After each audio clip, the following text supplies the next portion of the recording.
Bayangkan tabungan Anda mendadak diblokir hanya karena tidak disentuh selama 3 bulan, tanpa peringatan, tanpa kejelasan.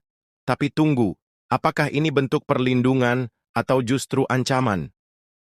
Inilah kebijakan baru yang menuai kontroversi. PPATK bersama otoritas keuangan mengambil langkah tegas memblokir rekening yang tidak aktif selama 90 hari.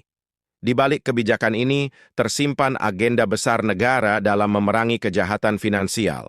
Namun, di sisi lain, muncul pertanyaan besar. Apakah masyarakat benar-benar dilindungi atau justru menjadi korban dari sistem yang kaku? Mari kita bedah dengan tegas dan mendalam. Apa motif sebenarnya di balik kebijakan ini, siapa yang diuntungkan, dan bagaimana dampaknya bagi perekonomian nasional dalam jangka pendek maupun panjang?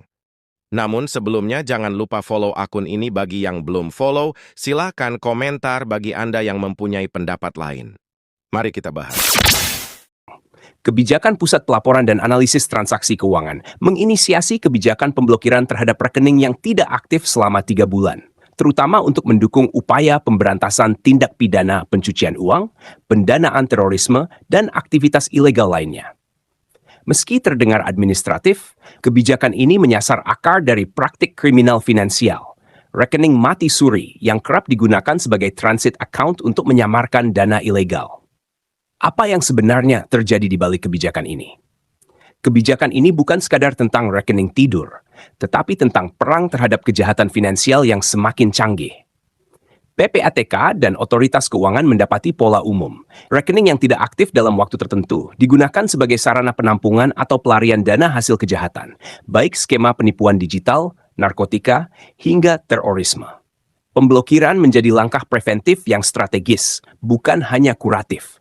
Namun, perlu digarisbawahi bahwa kebijakan ini tidak serta-merta dilakukan sepihak.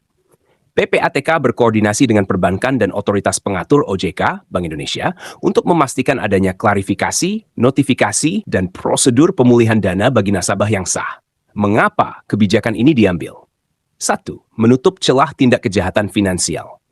Rekening tidak aktif sering digunakan oleh sindikat kejahatan untuk money laundering.